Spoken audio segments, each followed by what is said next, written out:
Good morning. Oh, it's a better morning than that, Van. Good morning. It really is a good morning. It's my pleasure to be back in Syracuse. Thank you, Anne Marie. Let me welcome the people who are with us today. We have from my left, Troy Wapner, the great director of the New York State Fair. We have to give him a round of applause. We have Kelly Cummings, who is the Director of State Operations, who gets everything done through pandemics, through storms, through everything. She's doing a great job. Pleasure to be with her. I'm going to move around a little bit because I want to say something about your electeds. We have Marie-Therese Dominguez, who's the DOT Commissioner, Transportation Commissioner. Pleasure to be with her. Let's give her a round of applause.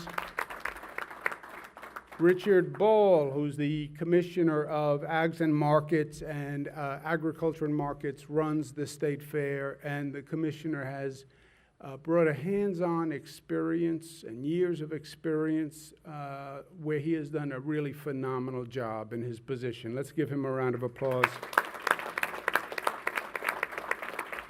And to my right, Bill Magnarelli, and to my left, Al Sturpey, who need no introduction from me. You know the quality of elected officials they are. And you're going to hear from Bill and Al after my comments, but I just wanted to make a remark about them. This legislative session, which just concluded, was obviously a difficult one. These are difficult times, they're extraordinary times. Going through COVID, dealing with COVID, planning a reopening after COVID, making up for the damage done during COVID. It was the most challenging period in government, I think you could say, in modern history. Government didn't have to deal with a pandemic, right? It was something that you saw documentaries on pandemics, but government didn't actually have to manage it. And government at all levels was really under pressure, federal, state, local. And when the pressure is applied, if there's any crack in the foundation or in the stone and you apply pressure, then the foundation crumbles, the stone crumbles. Vice versa, when you apply pressure, you can actually solidify that which is strong. And this legislative session, more was done intelligently than probably any legislative session that I participated in, and that's from the budget right through the end.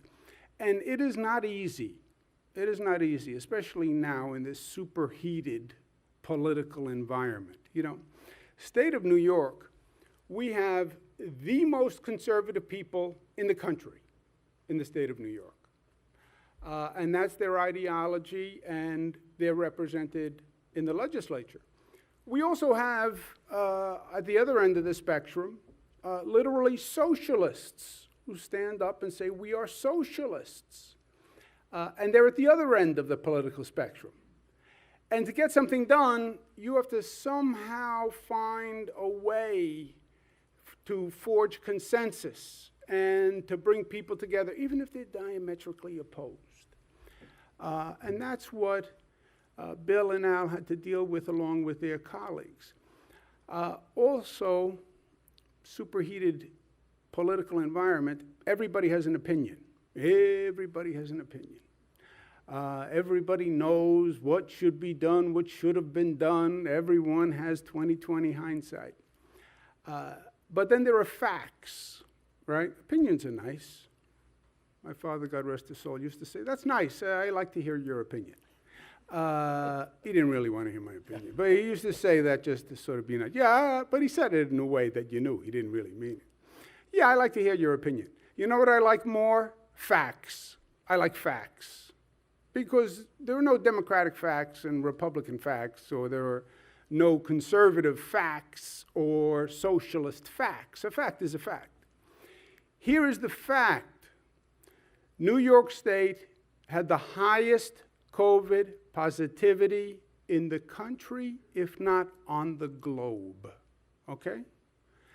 We had the highest rate of positivity. Why? Because COVID may have started in China, but COVID went to Europe first.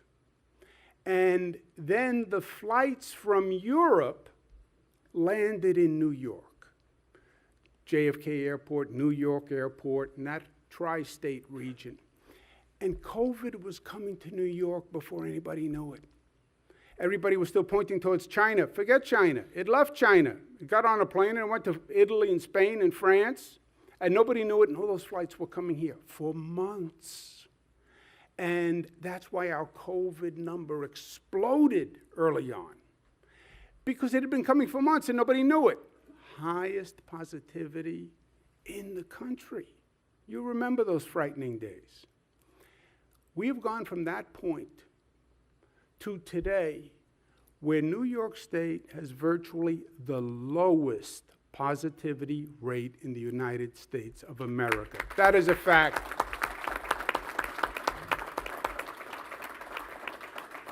And that is what these gentlemen accomplished. That is a fact, and you can't argue with facts. So it's my pleasure to be with them, and you'll hear from Bill and then Al in a moment. Let me tell you where we are today. We are fighting on two fronts. We're managing COVID. Yes, we're doing well. It's not over. Don't deceive yourself, and don't underestimate the enemy, ever. And at the same time, we're moving forward. We're reimagining, we're rebuilding, using this opportunity, this moment in time, to make New York better than ever before. On the numbers, on the facts, it's amazingly good news. If you had ever predicted this, people would have thought that we were being overly ambitious. Where we are today is 0.4 positivity rate. Where we were in January, 7.9, almost 8%, from 8% to 0.4%. You look across the state, it is down all across the state, COVID. And there is a direct correlation. These are numbers, so there's a logic to it. The more people get vaccinated, the lower the positivity rate. The more people get vaccinated, the lower positivity rate. The more the vaccine rate goes up, the lower the positivity rate. And that's why we've been working so hard on vaccinations. We're now over 20 million. Our vaccination rate is 69.9% of New Yorkers. 69.9% of New Yorkers have gotten a vaccine. God bless the intelligence of the people of the state of New York. Now, the national goal is 70%. We're at 69.9, and we're going to hit 70. It's just a matter of time. And it is going to be cause for celebration, and we want to celebrate, but we want to remember what we are celebrating. 70% is a great milestone. The president set 70% by July 4th. As an optimistic milestone. Not all states will hit it, but we will reach it earlier than anyone thought. And in truth, our progress is much more advanced than anyone predicted. You had people in this state saying the economy is going to open in July, we'll start reopening in June, in September. No, we beat all those predictions. But it doesn't mean when we hit 70%, it's over. It means it's working. It means we're doing well. But it also means keep going. And that's what the celebration is going to be. It's not the finish line at 70, but we're coming around the last turn on the track. And we have to focus, and we have to know that we're doing well, but we needed one more push to really get vaccinated and get the COVID beast under control. So we're going to focus on those areas in the state that have the lowest vaccination rate, because we know where they are. We track vaccination rate by zip codes. And we have 1,700 zip codes in the state of New York, if you were ever wondering. Nobody would really wonder how many zip codes there are in the state of New York, but Bill Magnarelli wonders how many zip codes there are in the state of New York. So now he knows there are 1,755. And if you look at the bottom 10% that are below 38%, okay, and the vaccination rate is 69%, so they're really much lower vaccination rate than the rest of the state. We want to focus on these zip codes. Zip codes are relatively small, so you can really get in there and focus an intensive effort. And I want local governments to pay attention to these zip codes. Get in there, go door to door, go to churches, go to social events, go to community events. These are the places where we have to target to get that vaccination rate up. And we are going to post this so all the local governments know these are the target areas. You want to increase the vaccination rate? Go to the lowest performing areas in the state and get them up. And you see they're all across the state of New York. But this is where local government should be focusing to make a difference. Also, focus on the demographics of who's lowest. Who's lowest? 12 to 17-year-olds. Why? Because they're 12 to 17. That's why. Because they are young and they are immune from everything. Also, remember when COVID started, it was all about older people. We weren't as focused on younger people. The mortality rate was not as high among young people. They weren't even eligible for the vaccine early on, remember.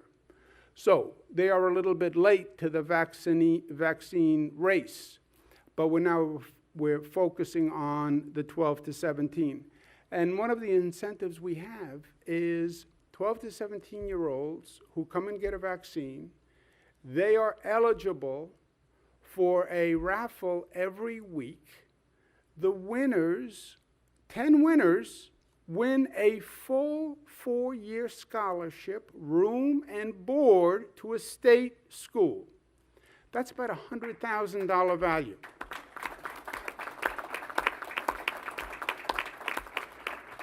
So 12 to 17-year-old, you want to go to college, you're worried about how you're going to pay?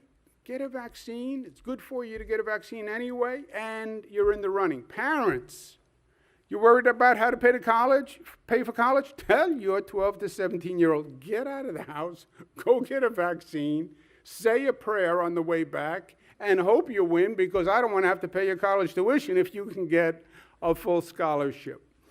Another reason to get a vaccine now, we are going to have a cooperative relationship with all public transit across the 6 upstate transit agencies. If you get a vaccine, you will get an unlimited 7-day transit pass. So you wouldn't have to pay for any commuting cost on public transportation for the week.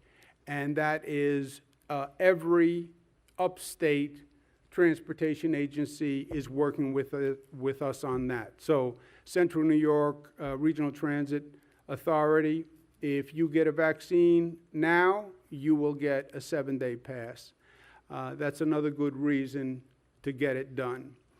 On the second trajectory of recovery from COVID, a lot of damage was done during COVID.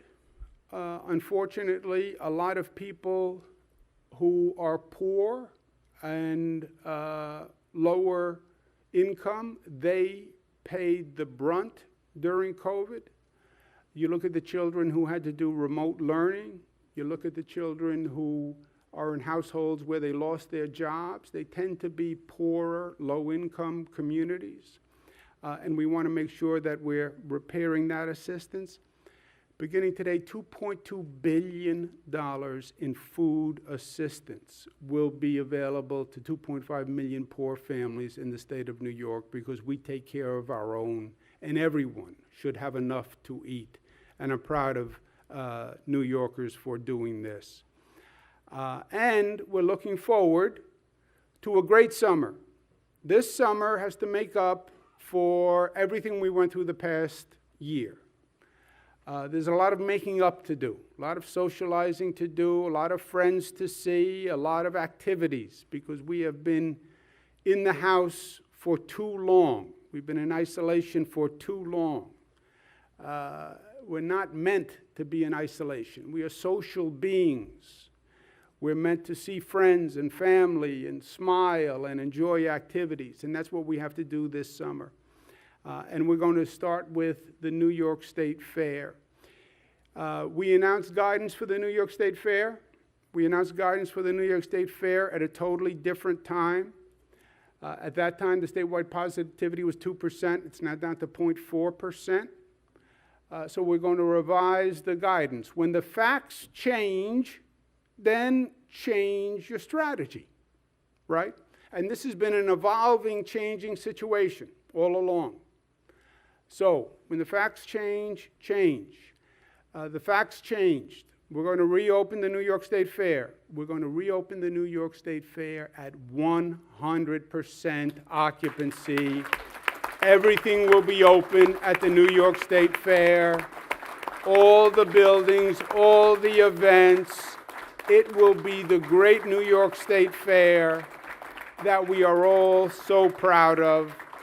I am so excited about this because the fair is such a beautiful representative of the state, and especially upstate New York. As you know, we've been breaking records every year in attendance. We've made a great investment in the fair, and the fair is a different fair. Anyone who says, well, I went to the New York State Fair 4 years ago, 5 years ago, you didn't go to the New York State Fair. You went to the old New York State Fair, which is different than this state fair.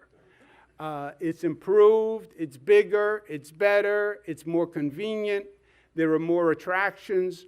So we're not only reopening, we're reimagining. It's better than ever before. And we invite not only all New Yorkers, we invite people across the nation to come. The state fair is not just a great event, it's also a great economic engine to bring the economy back.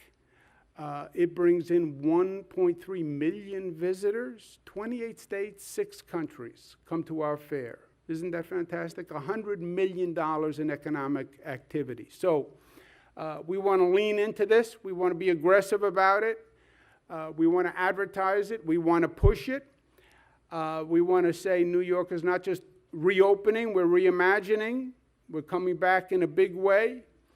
Get your vaccination, but enjoy the state of New York. And people say, well, you're a salesman for the state of New York. I'm a salesman for the state of New York. And I believe in the product that we have here in the state of New York. You want to go visit a place, I don't care what you want to do. You can do it in this one state. We have it all. We have the most advanced urban areas on the globe. We have the most beautiful rural areas on the globe, all right here in the state of New York. And upstate New York has been a hidden treasure. You know, you say New York internationally or nationally, people think New York City. No. That's part of our story. But we have beautiful upstate New York. That is still not been fully explored and fully discovered. I also think we have an opportunity. Because we have the lowest positivity rate in the nation, we literally go between the lowest, second lowest. You want to travel this summer? Then travel safe. And go to a place in a state that you know is safe from COVID, and that is the state of New York. So I think it's a special opportunity for us to market this year. And we're going to lean into this with our I Love New York campaign. We're going to advertise upstate opportunities in the I Love New York campaign. It's going to be a $40 million international campaign. It is probably the quickest way to jumpstart and reinvigorate our economy. by getting that tourism industry up and running. And we're very proud of what we have here in upstate New York. You put that together with the new advantage of our super low COVID positivity rate in the state, and I think it's going to be a natural tourist destination for people. We just have to get the word out. And that's what we're going to be doing with this advertising campaign. And I want to give you the first look at the I Love New York tourism ads that are going to run. This year, more than ever, there's a lot to love about New York State.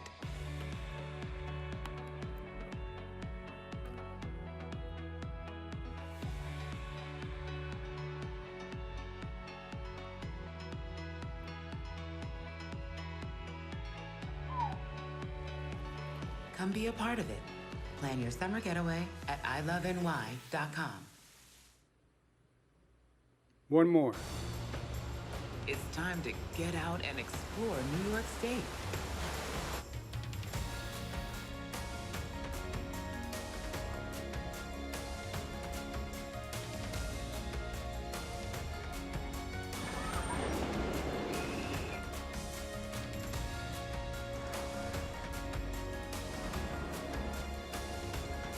Come be a part of it. Plan your summer getaway at iloveny.com. Beautiful.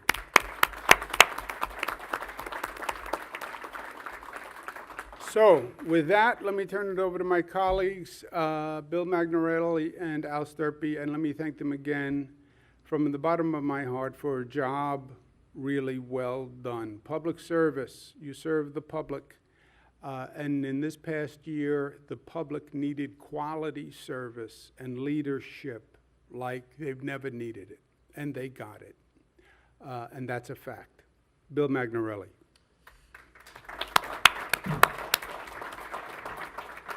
Well, thank you, Governor Cuomo, for visiting us again here in Syracuse, in the town of Geddes, in the 129th Assembly District, the greatest district, the greatest district. Who's the assemblyman in the 129th district? And thank you to everyone for being here today. It's good to see people live and in person and without masks. I'd like to make a few acknowledgments right now. Central New York Regional Transportation Authority CEO Brian Schultz is here. Visit Syracuse President and CEO Danny Liedka. President of the Central New York Area Labor Federation, Anne Marie Tellericio. And former president of our Syracuse Common Council and good friend to all of us, Van Robinson. Yay! And his better half. And his better half. Hi, Linda. How are you? And representing just some of the fan favorites, I want to thank the food vendors and exhibitors who are here with us today. Our great New York State Fair would not be the same without them. Well, summer is almost here. It's hard to think about where we were just a year ago today. The last year has been painful for all of us. For our own safety, we couldn't gather with our friends and family. Sadly, that meant no in-person attendance at the iconic New York State Fair. We went from record attendance of over 1.3 million here for the State Fair in 2019 to 0 in 2020. It was painful, but necessary to keep everyone safe during the pandemic. The New York State Fair never stopped its programming during this time. They connected with the community through virtual events. But nothing beats being able to visit these great fairgrounds in person. Between testing and vaccination sites, like the ones here at the State Fairgrounds, Governor Cuomo made sure our community got what we needed to make it out of this pandemic. And I want to say something personally. Make no mistake about it, he was the leader in this pandemic. Thank you. Thank you.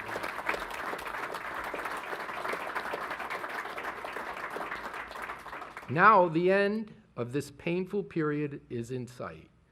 We can begin to focus on healing and getting back to our lives. We can look forward to food, farm exhibits, and of course, the annual butter sculpture, all live and in person. This will be vital to our recovery as we finally begin to put COVID behind us. Recovery will be a long road, but thanks to our partnership, we've set New York up for success.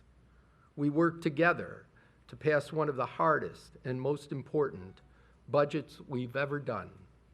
And at the end of this session, when our communities needed it the most, we worked together to deliver real results for New Yorkers across the state. Thank you, Governor, for your leadership and partnership. I look forward to our continued work together in building back a better New York. Thank you. Beautiful.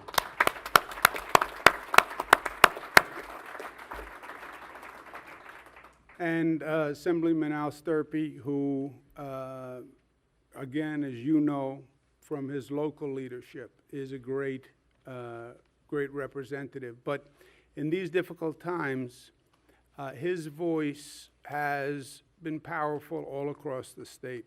And he has stood up and fought the good fight through this difficult political year, and we all owe him a debt of gratitude. Al Sturpey. Thank you, Governor. Ooh, am I on? Hello? There we go. It really is an honor to be here today for this important announcement.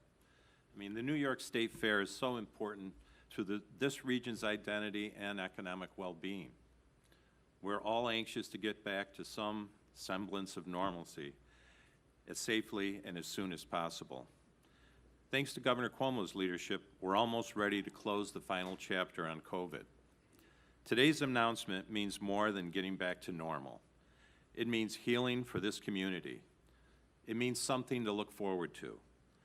And we certainly look forward to the excitement we saw 2 years ago when the New York State Fair saw record attendance. The State Fair is a summer tradition that generations have cherished, a special time with family and friends, celebrating the joys of community and time spent together. But this is just one step in a longer recovery. More than ever, New Yorkers are counting on their governments to deliver real results. And thanks to our partnerships, we're getting it done. This budget was the hardest one our state has ever seen, but we worked together and got it done. And at the end of this session, we worked together to set New York up to recover and rebuild. Together, we can ensure strong recovery for communities across the entire state. Once again, thank you, Governor, and I look forward to our continued partnership. Thank you. Thank you, Al. All right, so the message is clear. We know what we have to do this summer. Block out the State Fair. X that out in your calendar. We know what we're doing during the State Fair. And then plan a trip in the state of New York because you want to be safe. So plan a trip in the state of New York. Well, I'm already in New York. No. We have many facets in New York. When was the last time you put the family in the car, you took them to New York City? Or the North Country, the Adirondacks, or the Finger Lakes, or Western New York? See your state. Enjoy your state. Help your state and be safe while you're doing it. Thank you and God bless you. I'll be back for the press.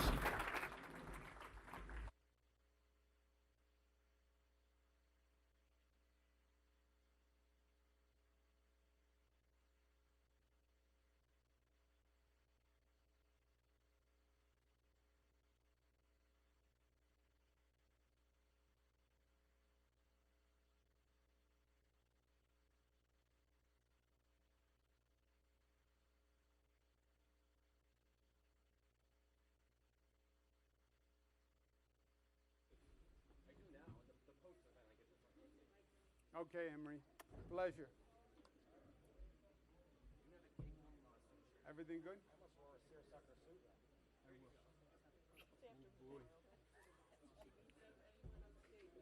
Thank you.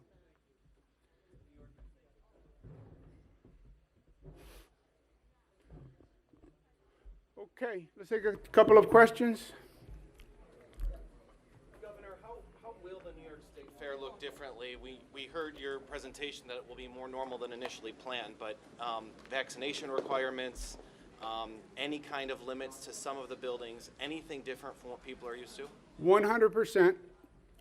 We're going to encourage social distancing, spacing where we can.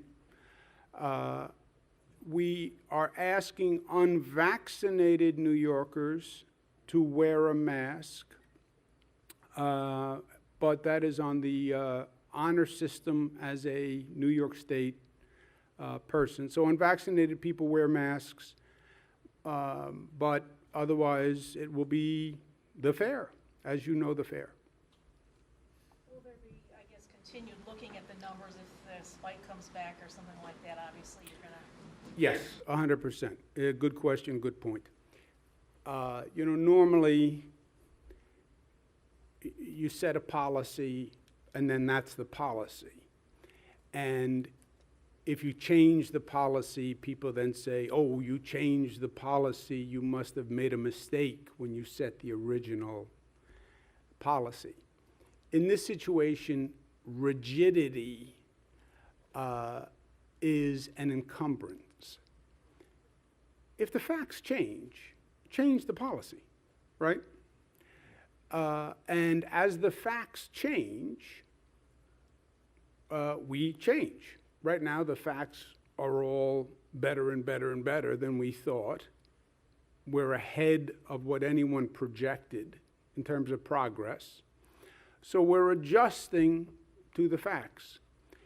If the facts turned around, God forbid, which is possible, variants that people are talking about, the Delta variant, this variant, if God forbid something happened, then we would adjust to that. But we don't see that at all as a possibility that we have to worry about now. So, but of course, if something happened dramatically, we would adjust to it.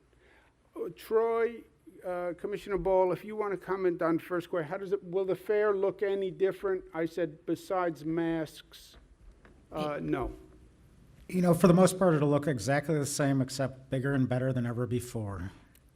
And, I think it's what the governor said, it's important, that people of Central New York and New York State really look forward to coming to the fair. I think this was the expectation, and we got there, and that's the most important thing going right now, for me at least. Is an attendance record the goal again? Absolutely. I think anytime you can keep drawing more and more people here, we are going to 18 days, but we don't rest on our laurels. We've been taught not to rest on our laurels around here.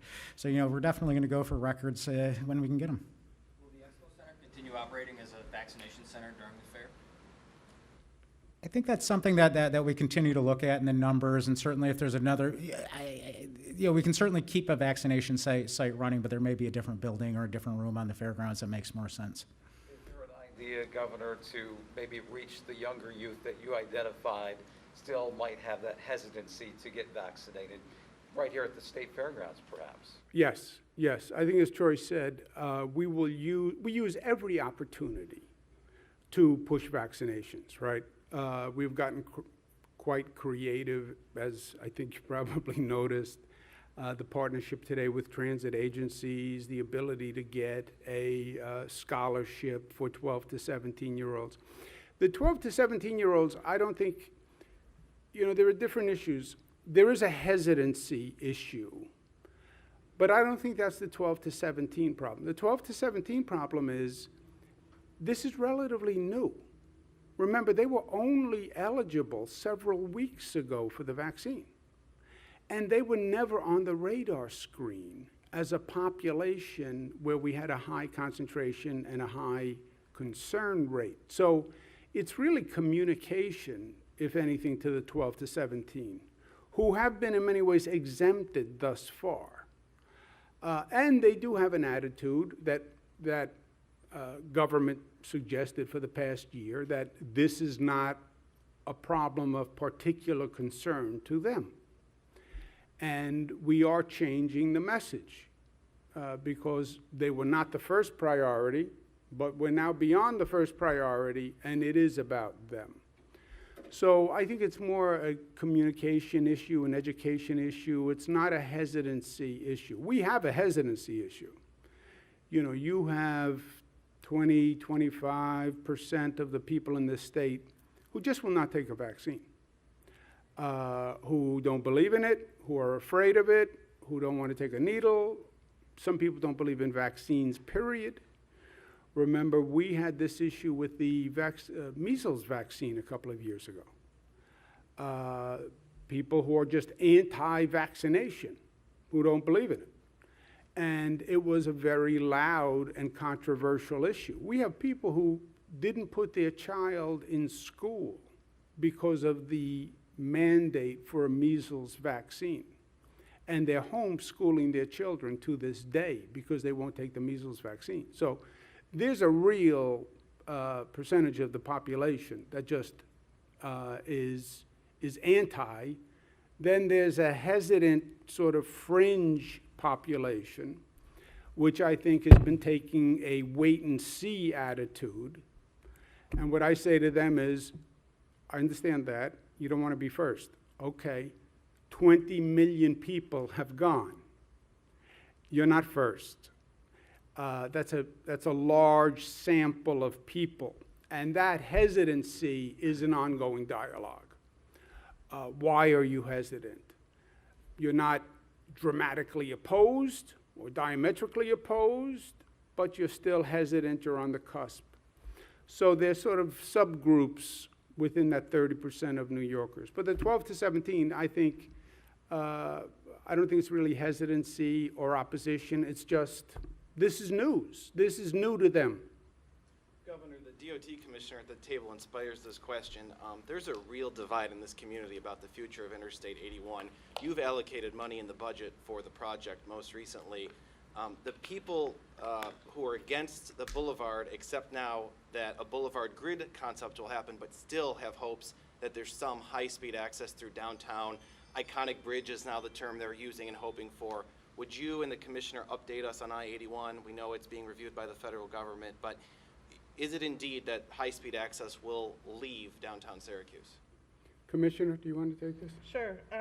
I think that, as you know, we've driven an incredibly robust process here with regard to the environmental review that we've been undertaking and looking at all of the alternatives, multiple alternatives here for the I-81 project. And we've held hundreds of meetings here in the downtown Syracuse area, but all of the surrounding neighborhoods and communities.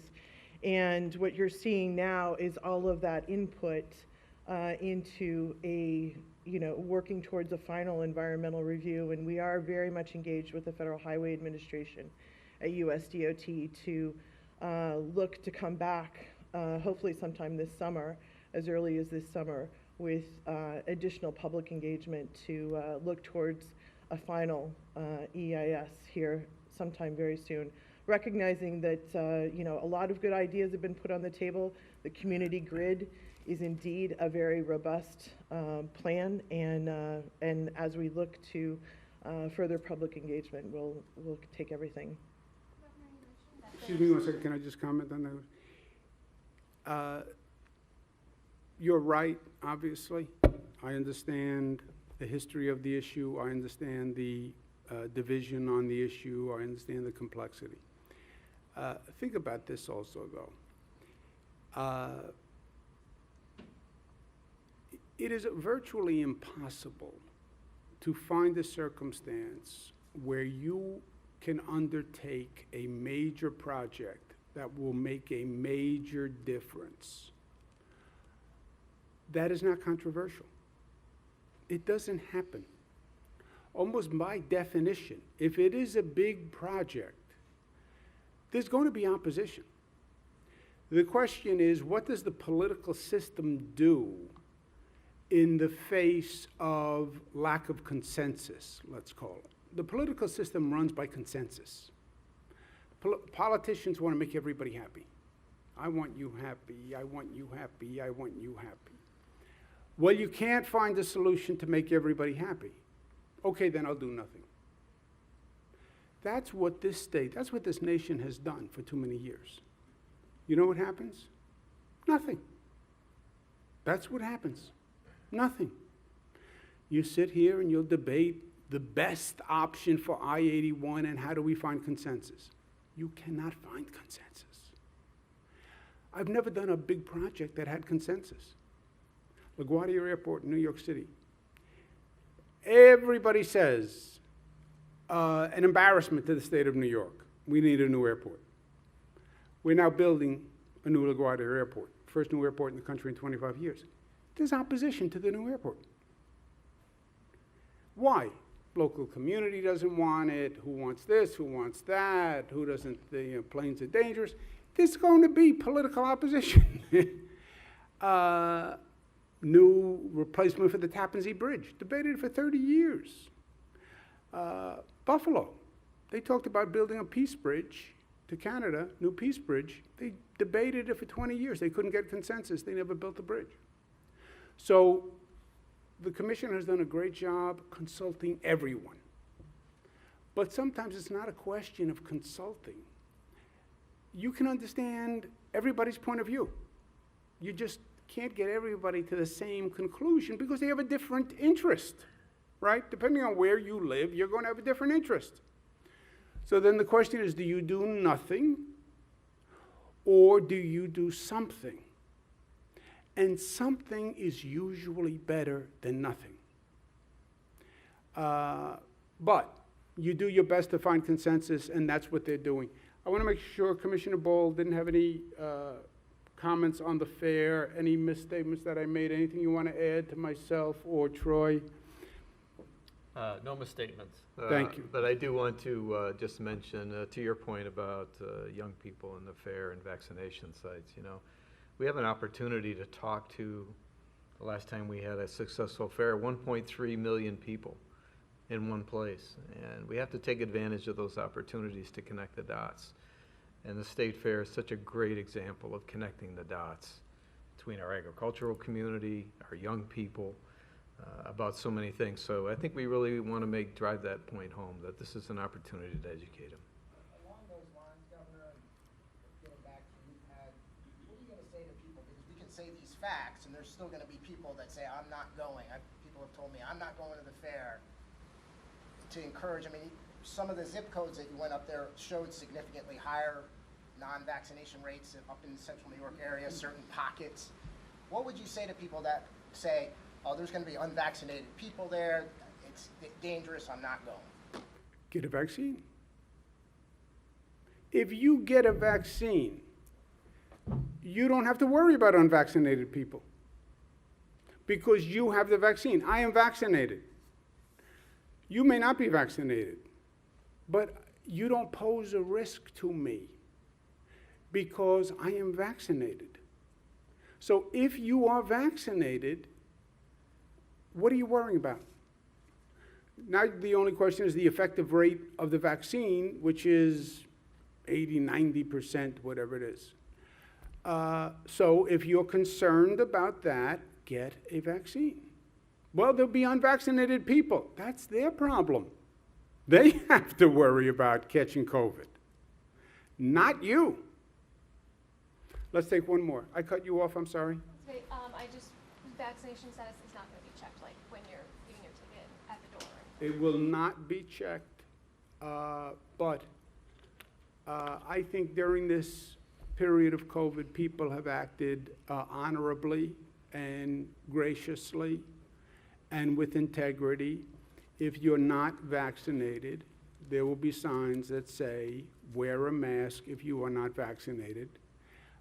And I believe people will respect that. And I believe the overwhelming number of people will have been vaccinated. And again, if you're vaccinated, it's not really an issue for you whether or not the other person wears a mask. It's only an issue for the unvaccinated. That's why I say, don't be unvaccinated. It's not that simple, it's not that hard a riddle to solve. Thank you all very much. Thank you. Fair at all? I mean, are you looking into that? They're empty like most of the time. We are doing that as we speak because the demand on the vaccines is much lower. So obviously, when you get to 69, 70%, the population that is coming in is much, much lower. So we have vaccine sites that only have a trickle of people, and we're closing those sites because there's no demand, there's no volume. No, there's no plans to close the one. We may downsize it a little bit, but obviously we believe there'll be demand during the fair to have it, and we will keep it open until then. It may not be in the expo center, as Troy said, but we're reviewing that now. We expect to have one. Thank you very much. Thank you, sir. Well done.